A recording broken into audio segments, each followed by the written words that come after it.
Good afternoon po, sir. Good afternoon. So let's wait for, well, maaga pa pala. Chill ka lang muna. Opo.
Good evening, everyone. Thank you for being here tonight. And let's just wait a few more minutes for more people to go online. Meanwhile, just chill, get a drink while we wait for the others.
All right.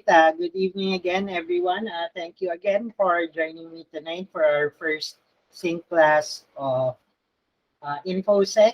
And thank you for being here. We'll wait for a few more minutes for a few more folks to come in. So on my clock, it's 6:02. Mag-advance yata yun. So we'll wait for about 5 to 7 minutes more and then we'll start with the class. Meanwhile, just sit back and relax, get a drink or something like that.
And all right, welcome everyone to our first meeting for InfoSec. I hope everyone's feeling fine and good despite the trying times. And so, um, abay. Hello. So I will be with you all for the rest of the term. Um, don't worry, I do not really require people to go video on all the time. But I will, at some point in time, ask you to do that. Um, so let me introduce myself. Again, make sure you are in the correct class. We are InfoSec.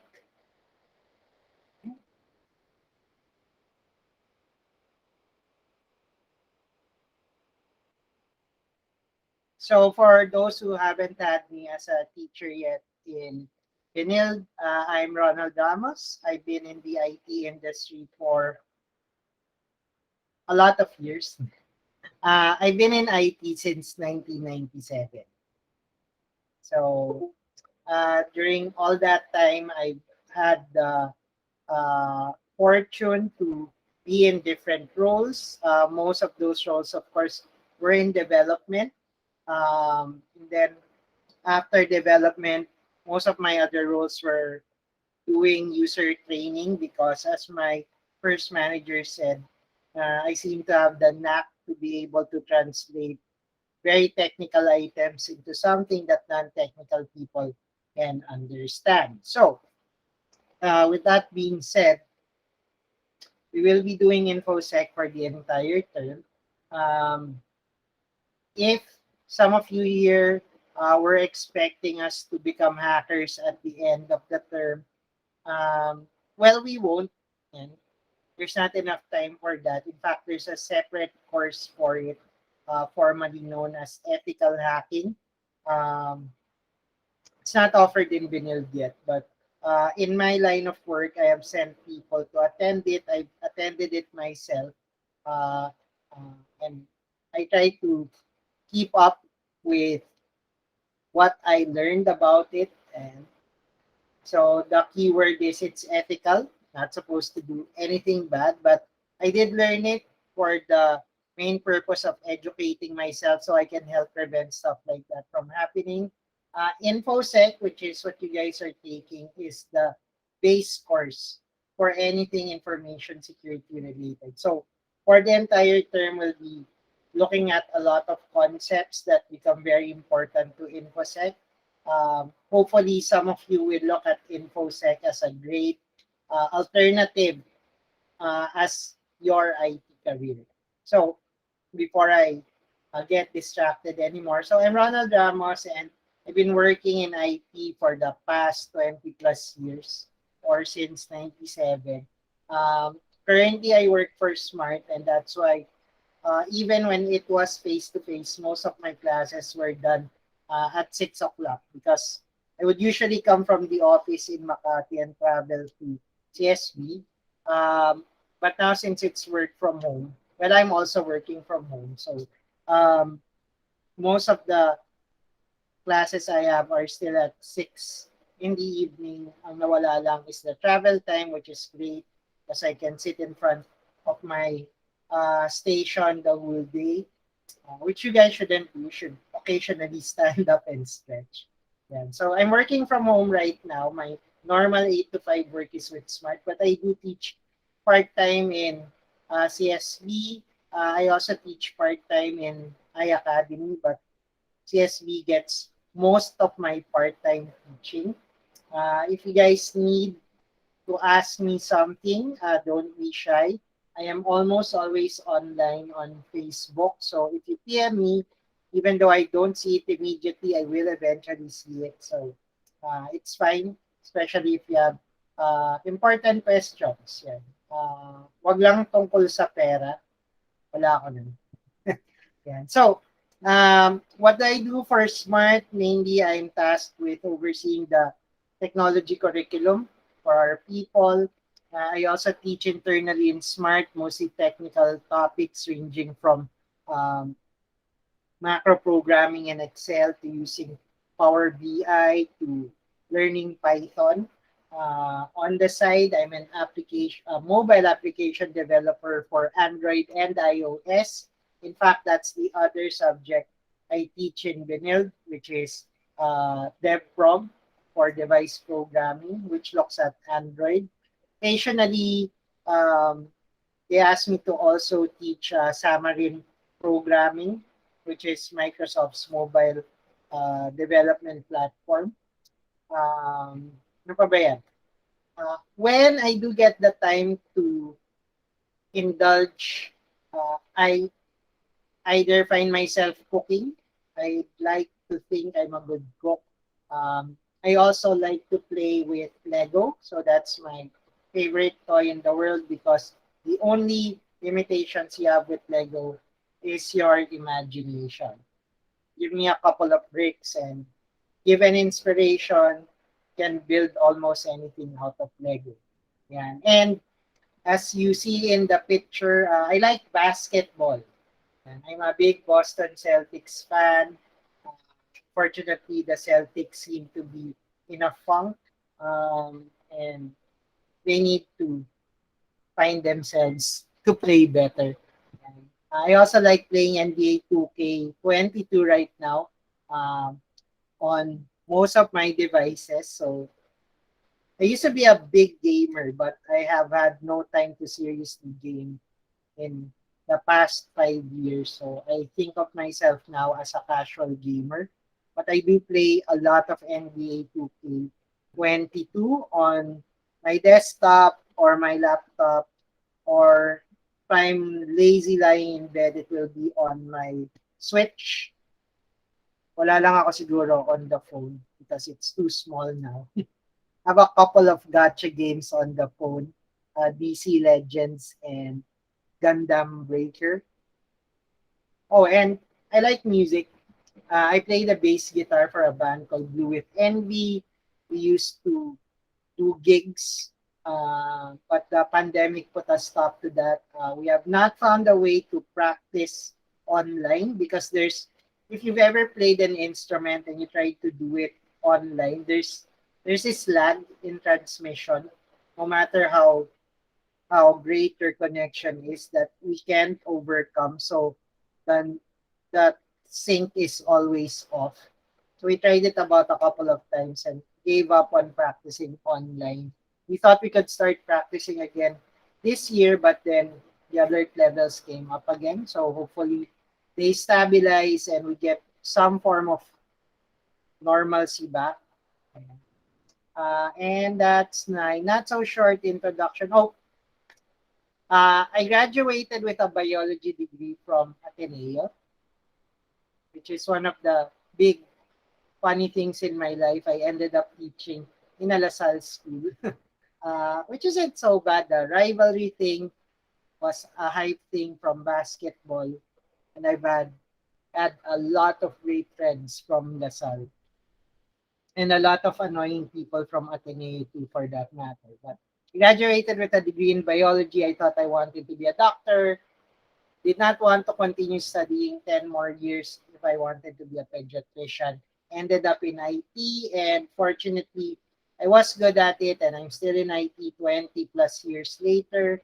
I was able to go to the US because of information technology. I spent a few years of my career working for Accenture as a consultant, and 4 of those years were in Chicago, consulting there, both in the Chicago headquarters and the um, education center in St. Charles, Illinois. So IT has been very good to me.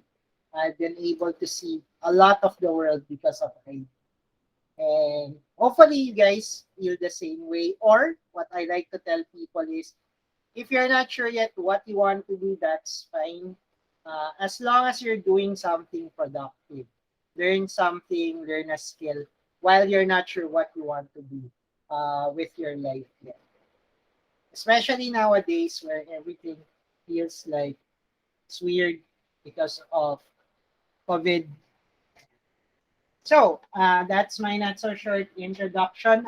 If you guys go to Big Sky, in the discussion forums, there's a section there for introductions. Normally, I would ask everyone to do a short introduction, but um, it's somewhat awkward online, and I know most of you don't like turning your cameras on. Again, like I said earlier, there will be times I will ask you to do it for a short amount of time, but normally I do understand it's not something that comes naturally. For me, it does now, even though I am an introvert, because I do a lot of online meetings and collaborations and stuff like that. It's now second nature for me to have my video on, but I do understand not everyone feels the same way. And I will definitely not ask you guys to open your video cams for a large amount of time. Most of the time, if you're going to recite or say something, I would advise to open it so we can see your face and know who's talking. But at the bare minimum, do have your mics ready. And so we've had this online class for the longest time now. 4 terms na, 4, 5, I lost count. But at the very least, have your mic ready to be able to join in some of the activities. Yeah. But again, don't worry. Um, I understand that sometimes it's hard to open your video cams and speak up online. All right. So what I want everyone to do is take about 2 minutes and think about what InfoSec means to you. So your own definition of InfoSec. And once you've thought about it, uh, put it in chat. 1 or 2 sentences describing what you think InfoSec is. So about 2 minutes.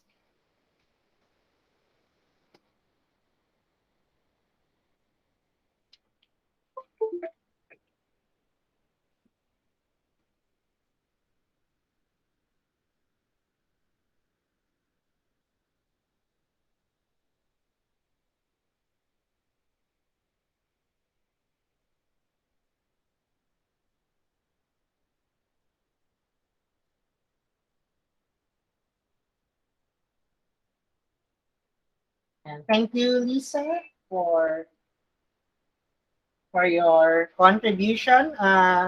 Again, for the rest, don't be shy. There is no wrong answer right now. Think of your own definition of information security and then put it in chat.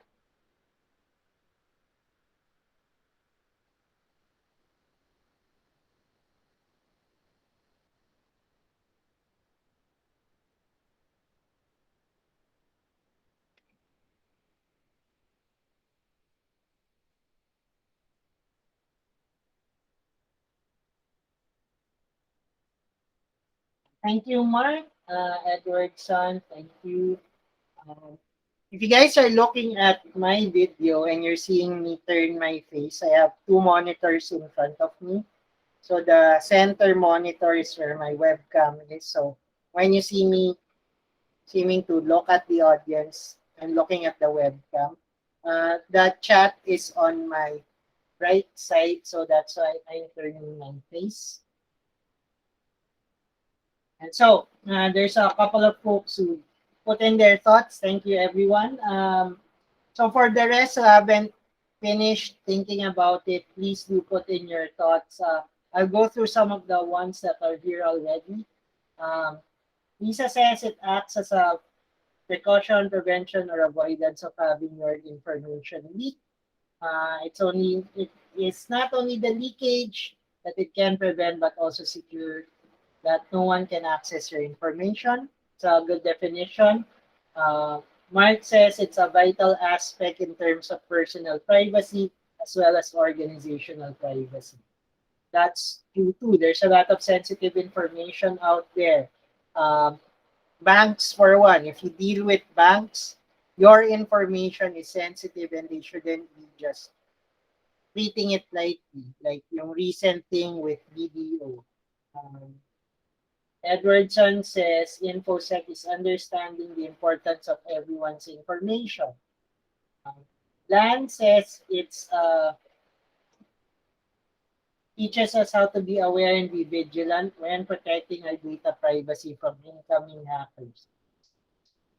John Bryan says processes and ways of protecting data. That's a good one. Uh, Katrina says making sure that your data is well protected, especially from unauthorized persons. So that's good to remember the thing about unauthorized persons. Um, Dean Marcus says entails data privacy since businesses and certain individuals value confidentiality. Miggy says it's the key difference between opportunity and bankruptcy. Somewhat deep and good. Uh, Jose says pertains to applications and tools which deals with security for the good, both the organization and the customer. Uh, Equally good. And then Rosenda says it's the importance of digital privacy. Ayla says the practice of preventing destruction of information. Um, Angela says it's a process that protect your data. That's good too. Um, Monica says utilize information risk and security management for an individual. So I want you guys to take note of what everyone else posted and we'll go through the formal definition. Um, Jose says data privacy and security for businesses. Manuel says using software to protect important information. And then Samuel, last but not the least, says uh, helps you know how to protect your data.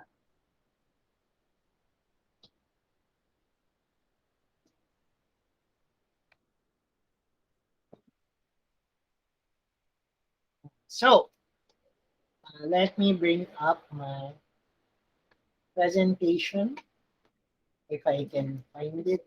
Uh,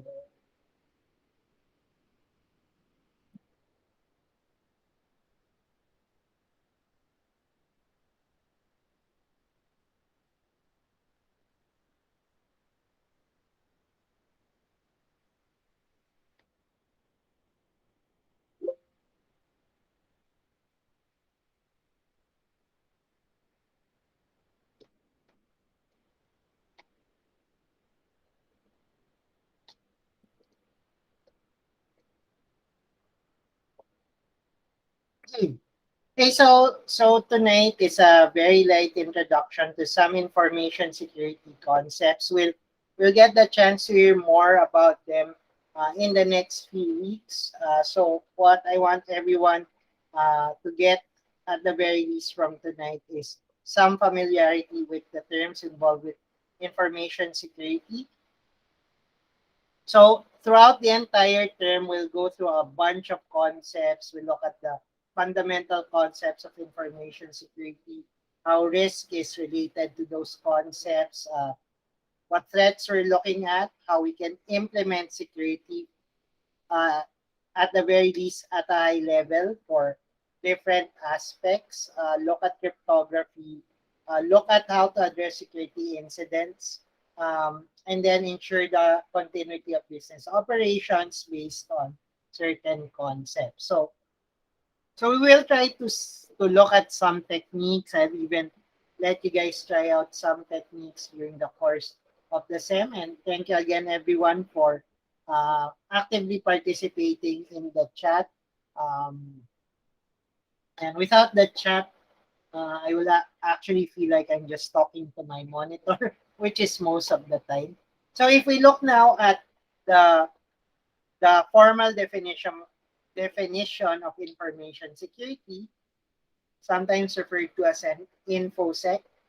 It refers to the processes and tools designed and deployed to protect sensitive business information. Before I continue, let's take note of that. Information security is not one thing. It's about a big picture that includes both the processes and tools deployed to protect. And this is very important to we're protecting sensitive business information. So some of you might go, pero sir, di ba ang pinoprotect natin is the customer's information? So if we look at the perspective, from your perspective as the customer, that is your personal information. But once it resides um, dun sa business, like I signed up for a credit card, all the information relevant to that credit card is business information for the business that released the card. So um, have a credit card with Metro Bank. Uh, Anything related to that is my personal information, but from the perspective of the business, that is their sensitive business information. So why do we want to protect the information? We want to protect it from modification, disruption, destruction, and inspection. And I like to say unauthorized inspection. But basically, we are not just looking at what most people think, which is um, when information gets stolen, yun yung biggest thing about it. Someone stole my data. But that's not the be all and end all of data breaches. When someone or something gets a data breach, there is a bunch of things that can happen to the data. It can be modified, it could be disrupted, could be destroyed, or it could be inspected illegally. So formally defined, information security actually covers a bigger umbrella. Okay? So it's not just about information getting stolen. It's about information possibly getting modified, disrupted, destroyed, or illegally inspected. Now, we also use the term cybersecurity, and then some purists would say that they are not interchangeable. Cybersecurity is the bigger umbrella that houses information security. Okay, but some people would say it's fine to interchange them. If you ask me, actually there should be a differentiation because cybersecurity does cover a bigger field. Information security focuses specifically on protecting the information. But with that being the case, the lines between the two are getting blurred more and more um, the more we move forward. And so for the purposes of this class, I might use them interchangeably. And so along with putting an importance on InfoSec, we have something called the ISMS.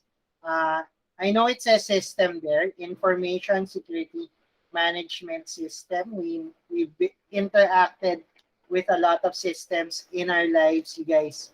While being a student in Benil, always interacts with SIS or the Student Information System. Um, I also interact with it as a teacher. We also have an employee information system. So there's a lot of systems out there. And when we hear system, it usually means that there's a software component that we interact with. Now, the ISMS is a general term for literally information security management. But instead of having assist an actual software behind it, it's a set of guidelines that businesses can use to minimize risk and ensure business continuity. So one of the more popular ones is ISO 27001. So it's a good specification for companies to follow when they want to implement their own information security management system. So when we hear the term ISMS, it is a set of guidelines and processes created to help organizations in a data breach scenario. So some of you might be going ang specific naman, sir, which it is. And so when you're in the future, when you're working already, or you're looking at your possible thesis capstone, and you're looking at the content that you're putting in, and and your research takes you to an ISMS. then take note of this one. So it's just a set of guidelines and processes. And what you're doing is, in case there is a data breach, the ISMS tells me how to respond to that data breach. Questions so far? Clarifications? So if you do have questions or clarifications, don't be shy, put it in chat. Or if you want, you can turn on your mic and say, sir, I have a clarification or question to ask. Just feel free. Miggy, go ahead. So, sir, what's the difference between information security and data security? Or are they the same po, sir? Most of the time, we consider it the same. Yung merong difference is data privacy versus information security. Because not all data is classified as private. So data privacy has a very specific focus. So it's on personally identifiable information or information that can be used to identify a certain person. So that's where data privacy focuses on. Data privacy is focused on the individual, and someone implementing a system might say that I'm implementing data security for this particular piece of information. With that being said, data security and information security nowadays are pretty much interchangeable. So, see, information security naman, when we're talking about it, as we mentioned in the previous slide, focuses on business specific information, which might not all be personally identifiable. Um, the total earnings of a business is business information, or there might be a need to protect that, or the steps that they do to manufacture a certain product is also business information. So there's a need to protect them.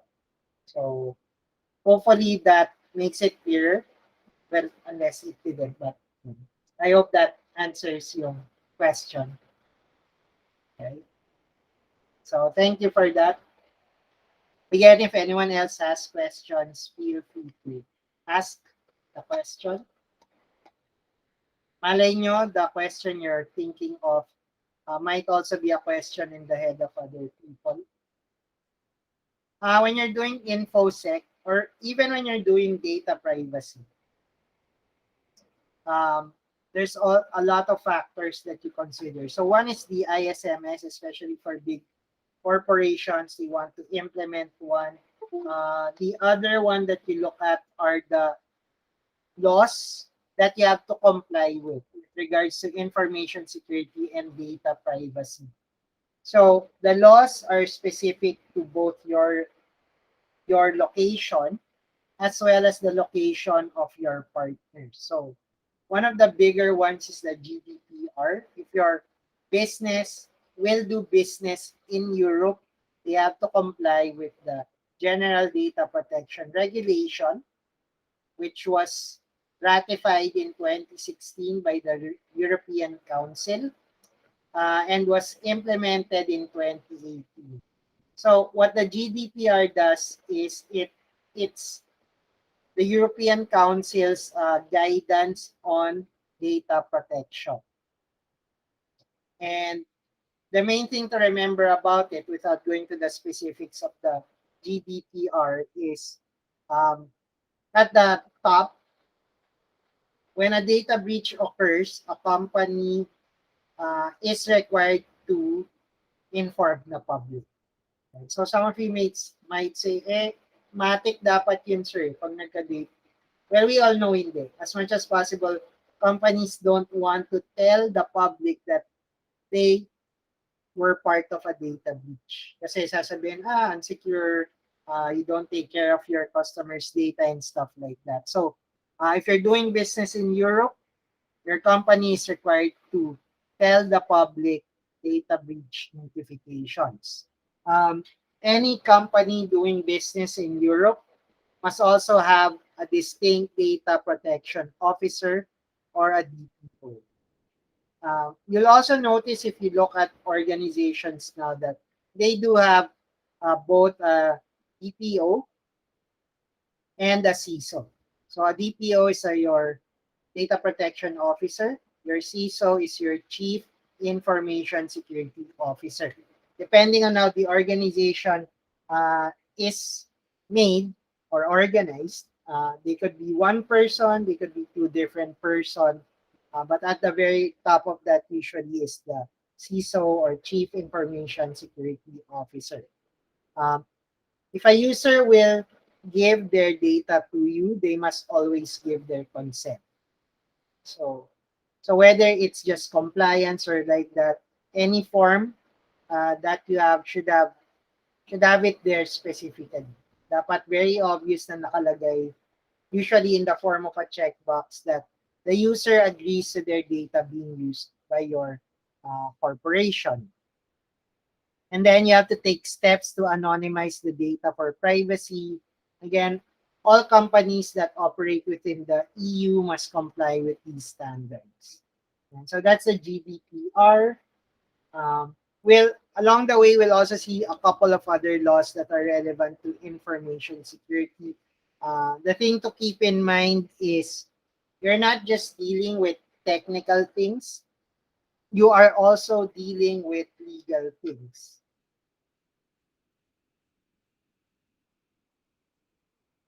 And I don't know why. I have to keep drinking, but um, I don't know if this is connected to my booster shot from 2 days ago.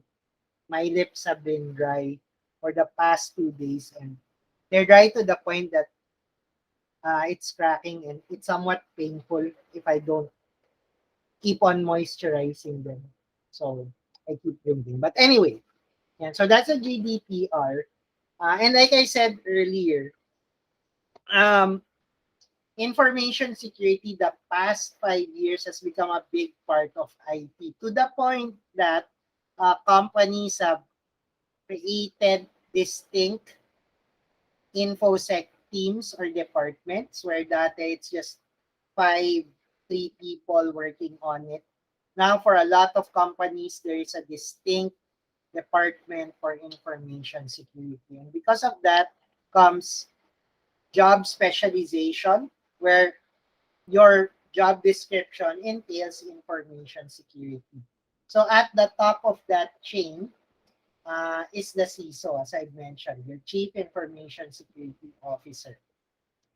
Then you also have, or might have, a certified Information Security Manager. And then below that are your security specialists. So there are a lot of certifications tied up with that, especially for people who might be interested in this role.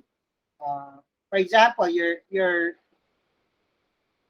evaluating your own goals 2 3 years from now, or when you graduate, what you want to do in IT, if you want to stay in IT, or you've told yourself, ayoko na mag-program but I want to stay in IT.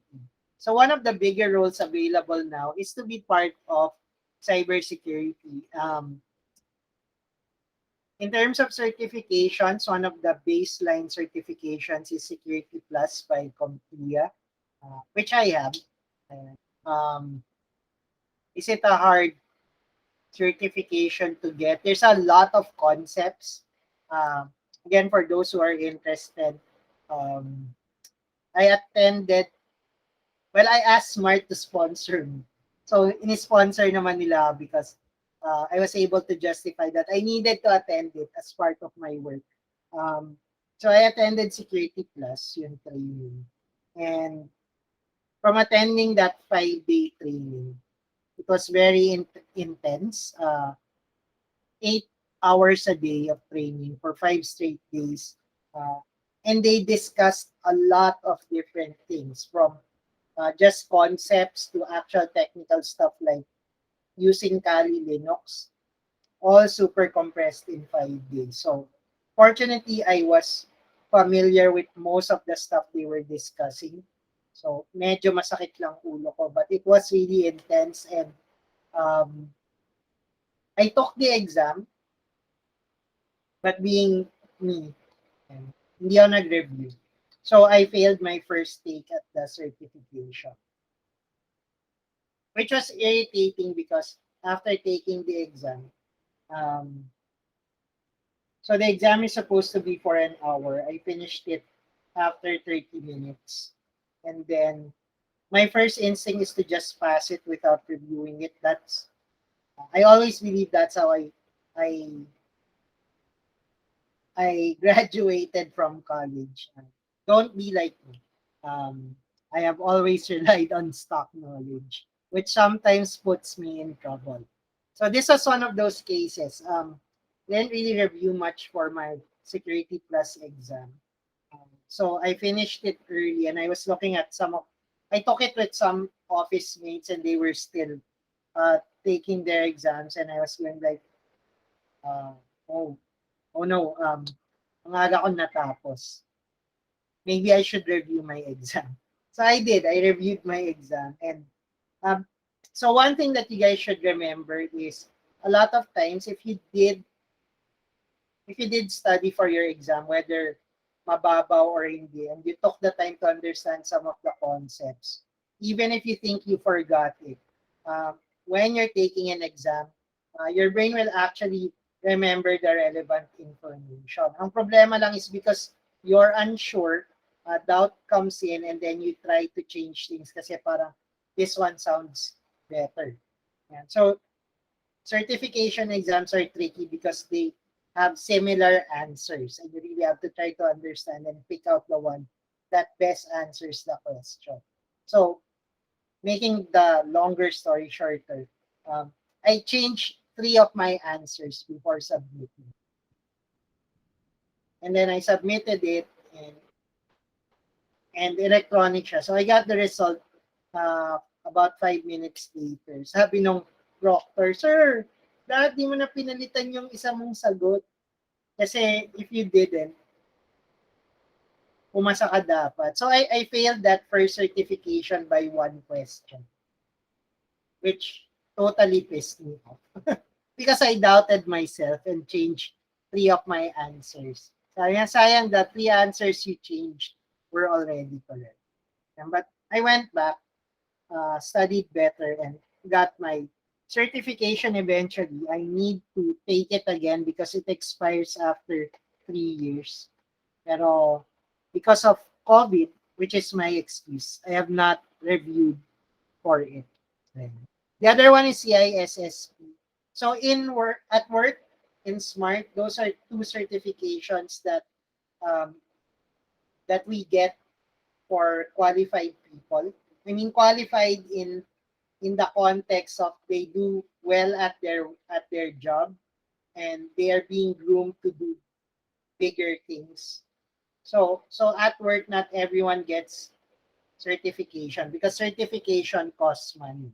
Yan, see Security Plus, the training plus certification is 50,000 pesos.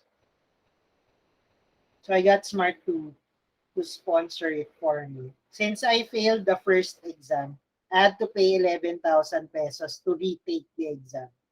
So, masakit. 11K din yun. When I could have not paid for anything if I passed that first time. But anyway, and so certification costs. So, if you're thinking maybe I should get one before I graduate, that's great. Just remember it costs money. Um, when you do get companies to sponsor you because you're working for them already, it's not a bad thing, especially if the certification helps you get better at what you're doing. And so for information security professionals, that's Security Plus and then CISSP. CISO and CISM actually have certifications tied to them. But aside from attending the training and passing an exam, the third requirement to become a CISO in title, where you have an actual certificate saying that this guy is qualified to become a Chief Information Security Officer. Um, you're required to have job experience. I think at least a year of doing CISO roles to get their final certification. Okay, so that's for the job thing. In case anyone is interested in doing cybersecurity or InfoSec after. Now, InfoSec itself, there's a bunch of different types. There's application security, which we apply to stuff like Microsoft Office and the like. There's cloud security for your cloud-based tools. There's cryptography. There's infrastructure security, incident response, and vulnerability management. So as we go along, we'll be looking at each one and we'll be getting examples. Questions so far? Questions, clarifications. Sir, Uh, may question po si Wayne Hector sa chat ah, po. thank you. Chat. Hindi nag-scroll lang pala yung chat. Do I think cybersecurity jobs are more in demand now than developers? Ayan, since I actually look into that for Smart, my answer to that is pantay sila. Okay, bakit sila pantay? Kasi some of the deeper information security rules actually require that you know how to be a developer. Especially kung pupunta ka dun sa track na ethical hacker. So I'll get to Mindy's question after this one. So is it more in demand right now? There is that illusion of it being that. So ang final answer ko to that is in the next few years there will be a higher demand for information or cybersecurity rules. Si developer kasi laging nandyan yan. There will always be a need for developers. But since companies are becoming more serious about information security, in the next 2 to 3 years, there will be a bigger demand for cybersecurity jobs. So hopefully that answers your question, Wayne. We go to Miggy. Go ahead. Sir, just a quick question regarding the level of entry po. So, how much knowledge would you require in terms of programming to become a cybersecurity specialist po, sir? That's a very good question. Um, when you're doing information security or cybersecurity, um, wait, let me sasabihin ko sana yung bare minimum is C. Pero panahon ko yung C. But right now, if you have a good grasp of Java, you'll actually have an easy time transitioning into the developer-centric roles of information security. So I would say to answer that in a specific way, if you know Java, then that's fine. Better if you know C or Python. Actually, Python would be better. A lot of things can be done with Python now. But if you base it on languages that you learn in Benil, knowing Java is actually good because it will help you transition into a cybersecurity role. Now, to help add more to your skill set, another thing that would be great is to become familiar with using the Linux operating system. Because a lot of the tools that are being used for cybersecurity um, are easily set up in a Linux box. So we'll try to do some of that during the course of the term so you guys at least have some background about it. Or at least you can say nakita ko paano ginawa yan. So those are the two things I'd say that will help you in your cybersecurity role. Pero merong but yan. My but is, since cybersecurity is still relatively new, 4 years ago actually, wala silang pakialam sa skills eh. Pag nakita nilang developer, kinukuha na nila. Pag sinabi, gusto ko po matutong cybersecurity because 3 years ago, there wasn't really a lot of people for the cybersecurity roles. Now, medyo dumami na pero there's still a big demand. So, if you want to get an advantage over other people, being good at one programming language, Java, would be great. And then knowing something about the Linux operating system would also be good. And some of you might say, sir, wala kang time mag-aral ng Linux. Then being familiar with um, Windows, for example, is also good. Kasi part of the big umbrella of InfoSec is security, securing your operating system. So, ako, I was lucky. Before I got into InfoSec, because I was a biology major, I think that was part of it. When I was starting my IT career, um, I volunteered a lot. Yun yung definition ko nung bahala na si Batman. Kasi I I like to read and I like to learn on my own. So, nerd ako. uh, and I like computers. After medicine, computers was it. I've had a personal computer since I was in grade 4, which was the lucky part because my mom got one. Hindi naman niya ginamit, which is like my mom. Um, so, so I was lucky enough to be able to get exposed to a bunch of rules while I was learning stuff on the job. Part of it was administering servers, mostly Windows, some Linux, pero Windows talaga at one point in time I was certified with Microsoft Sir NT Server 4. Yun yata yun. Before Microsoft. So, tama. NT Server 4. I passed yung basic na Linux. But I never continued it because I went to dev. So I was lucky to see yung full picture. I was an administrator, I was a developer, then I helped out with user experience and stuff like that.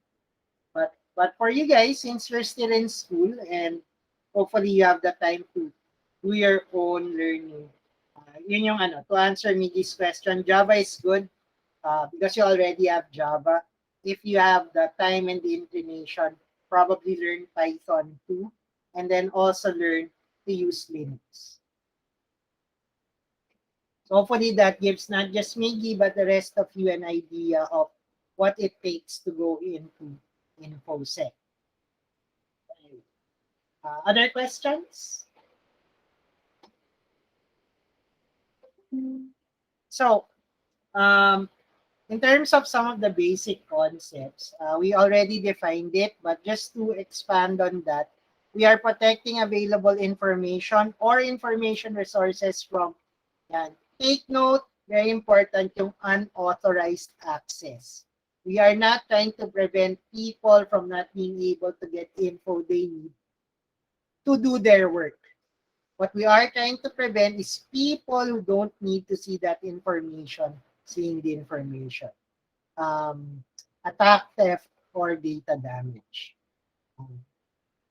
Every bit of data being used by the business is under that protection, and the business always looks at minimizing risk and losing crucial data. And so when we're looking at InfoSec, it concentrates on 3 goals. So for those taking down notes, the PowerPoint is available in Big Sky, so you can just download it in the week 1 content. If you want to see me talk some more, there's an intro video, I think, sa week 0. I can't remember right now, but there's also the intro PowerPoint I was showing earlier. Was there too? And so 3 main goals: prevention, detection, and recovery, with the highest priority being prevention. Just like in health, an ounce of prevention is better than a pound of cure. In monetary terms, it's cheaper to prevent disease rather than getting hospitalized. In information security, it's the same thing. If we do our job well and prevent data breaches, then we do the best work that we can. And so prevention is the major goal. But you cannot protect stuff 100% of the time. And somewhere, someone, at some point in time, will be able to create a data breach. At that point in time, you have detection. So you can see if people are trying to breach data, and then in the worst case scenario, if the breach happens, you have recovered. You are able to continue your business despite the data breach. BDO is our biggest example currently. So for those who are not familiar, well, wait, before I give the story, I'll ask, is anyone familiar with the current, with the latest BDO na incident from about 2, 3 weeks ago? So if you are, can type it in chat. So something happened with BDO a few weeks ago. In fact, si Union Bank medyo na-involved pa dun. I'll talk about that. So, so some people are saying yes. Yeah, so thank you guys. So chismoso ako and I like hearing news. No, but my boss says I just like being, I like keeping myself informed. So for those who don't know, yan, yung sabi ni Manuel, some client accounts were hacked. So yung nangyari was, money was transferred from BDO to Union Bank from a couple of accounts, even if the account owners did not receive a one-time PIN. Yan. So yun yung major complaint nila because the system in most banks is if I'm doing a major transaction, whether through the web or through my mobile banking app, there's a secondary validation. So aside from giving my password, the transaction will not complete until I input the one-time PIN that they send me either via through text or via another app. So yun yung hack na part that even without that OTP, because the security assumption is the only device that should get the OTP is your own personal phone, which is assumed to be with you all the time. So unless nanakaw yun, and the SIM of course along with it, if you have your phone with you all the time, pero nakapag-transact pa rin sa BDO account mo, someone somewhere was able to hack the one-time PIN to complete the transaction. So the money went from BDO to a Union Bank account with a funny name. Wala, nakalimutan ko yung name na ginamit. But obviously, some hacking was done. Yan. And some folks are going like, you should also investigate Union Bank. Sabi ko, in my own personal opinion, walang kaso kay Union Bank because they were just the institution accepting the money because money going out is secured by the original bank, in this case, si BDO. Responsibilidad niya to ensure that there would be no monkey business done with their own processes. So yung ending, the central bank saw it the same way. The major blame comes on BDO's part. So in terms of detection, medyo sumablay sila dun. But they were really very good at recovery. Well, some clients would say they just pissed off their clients, pero ganun talaga si BDO.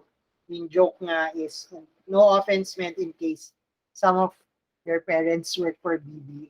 I talk the same way about Smart sometimes, but yung joke with some folks is that BDO finds ways to piss you off. I used to be a BDO account holder, but I found the services of Security Bank and Metro Bank better for my purposes. So in terms of recovery, BDO was able to survive that. Hindi naman umalis yung mga customers nila, so they were good on that account. And so any business has risk. Risk, of course, is any chance that we have of getting harmed. If you Google for it, the risk of being in a car crash is higher than the risk of being in a plane crash. So some people would say that going on a commercial flight is much, much safer than driving your own car. So that's a risk. In information security, a risk indicates exposure to the chance of damage or loss. So yun yung technical the definition ng risk. It's often associated with things like loss of a system, power outages, hardware failure, and the like, and affects people, practices, and processes. Yung example dito is a disgruntled former employee is a threat because that person being mad at the company that fired him might do some damage to hardware or systems of the company. Yeah, so the funny thing here is that if we look at the numbers here, negligent data breaches and malicious data breaches, 68%, 61%. Then we look at inadvertent data breach or leak, and it has a higher chance of occurring. It's at 71%. So what does that tell us? It tells us that um, a lot of security breaches are done unwillingly. Good people with good intentions uh, might end up causing a data breach, even if they had no malice in mind. So the number one risk for any system, any organization, is the people behind them. So a lot of times people become complacent and a data breach occurs. We'll see more of that as we go along. Risk itself is a determining factor when you're implementing information system security. If an organization chooses to ignore risk, then there's a big chance that they will mess up in the future. Along with risk, you get vulnerabilities and threats. So vulnerability um, defined formally is anything that leaves a system open to harm. Improperly configured hardware, misconfigured software, unpatched software, all of those are vulnerabilities. Then you have threats. A threat is any event or action that could cause damage to your information security asset or information resource. Or another way to say it is a threat would be something that abuses the vulnerability. Whether it's intentional or unintentional, a threat will be there. So a threat plus a vulnerability equals the risk to your organization. So threats, new incident that has potential to harm the system. Usually that harm comes because there is a vulnerability or known weakness. Um, and then that equals to the risk or potential for loss or damage when a threat exploits a vulnerability. Along with threats and vulnerability, you have attacks, and the attack is that time when you actually exploit the vulnerability. The attack can come in many forms. It's not just hacking as we know it from movies. I don't just sit in front of a computer, tap away, and have a matrix like display on my screen. We have physical, we have software, we have web, we have network based attacks, and my favorite, social engineering. So, with all five of these various attacks, one of the more effective ones is social engineering because it preys on people and the psychology of a human. And again, we'll see more of that as we have more discussions in the weeks to come. So one of the ways to mitigate the attack is to have controls. There are countermeasures you put in to mitigate or minimize your risks. Controls could be of three major types. There's preventive controls, there's detection, and then there's correction. So prevention, much like the security goals, is even before it happens, you don't want it to happen. A locked door, uh, areas that need a security badge, those are preventive. Detection would be, as the icon implies, cameras. Anything that will show me that someone is trying to breach my security. And then correction is the most obvious one would be an alarm because you try to mitigate what's happening already. The security management process, which we'll review in the next few meetings, include a few phases. The first step is to identify what security controls you need. The second step is to implement those controls. So once you draw them up, you put in your controls and then have people follow them. And then once it's implemented, you monitor your security controls. And that very quickly are just some security concepts. So like I've said, we'll be going through more these in more detail in the next few sessions. We'll also get to try and apply them in more practical exercises. That being said, questions, comments, or clarifications? Go ahead, Miggy. Sir, because this is another article related from last time I read. It's regarding po the Bangladesh heist. So from what I remember, they were opening a certain email po. What type of hack is that po? Or what type of breach is that? Wait, let me recall.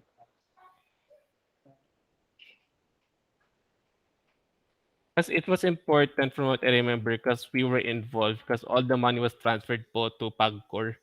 Yeah. Kasi basically what the hackers did with Bangladesh was they used us, parang yung ginawa nung hacker ng video. Ginamit niya si Union Bank as the destination for the money. So for the Bangladesh heist, uh, pumili sila ng I think 2 or 3 destinations for the money that they took. One of one of the destinations was us. Uh, Around 80 million yata yun. So there were a bunch of transactions. The people who were trying to get the money back saw that the some of the money went to us sa Philippines. So it didn't go to the central bank kasi the central bank itself um, is just a governing body. They don't really get the money, but they're there to govern all the other banks. So when they sent the money to the Philippines, I forgot which banks were involved. Sir, it was only one bank po. It was JP RC, Rizal Bank. RCBC. Yeah. Yan. So parang si Union Bank lang siya in the BDO incident. So it was a hack that let them get money from Bangladesh and then send it to various other banks. So yun lang siya.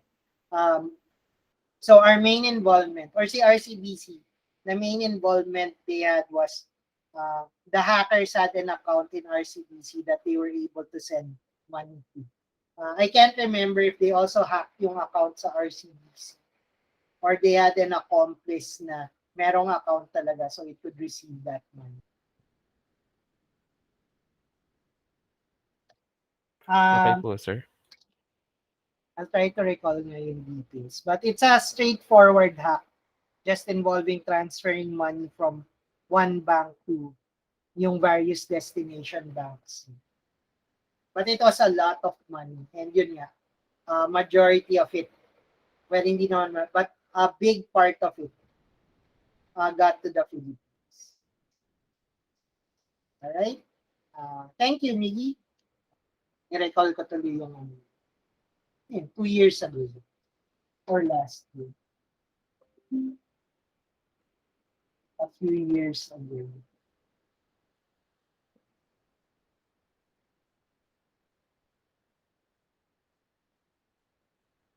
Alright, any other questions or comments? Or may naalala kayo?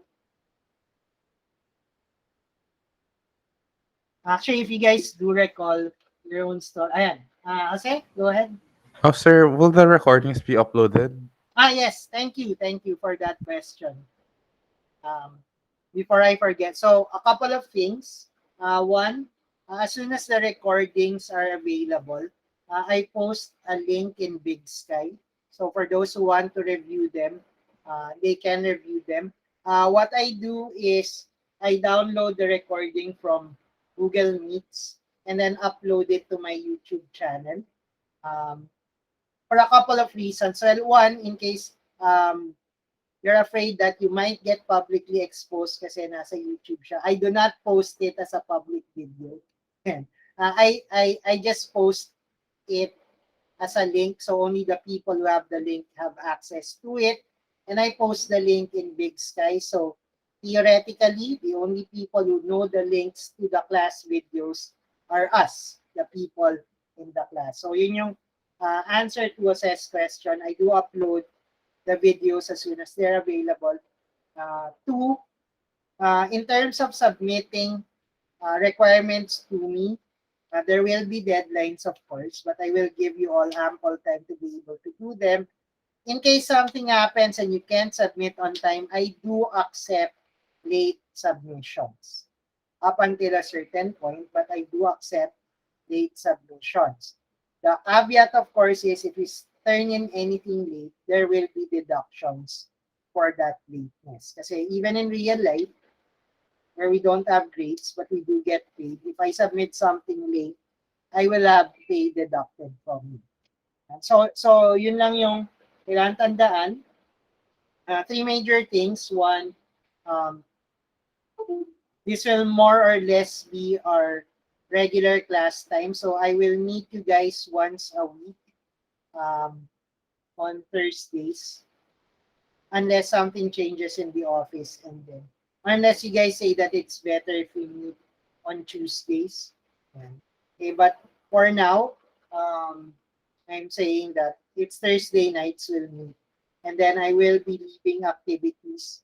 Not right now because it's first week, but starting next week, there will be activities that you guys will do on your own.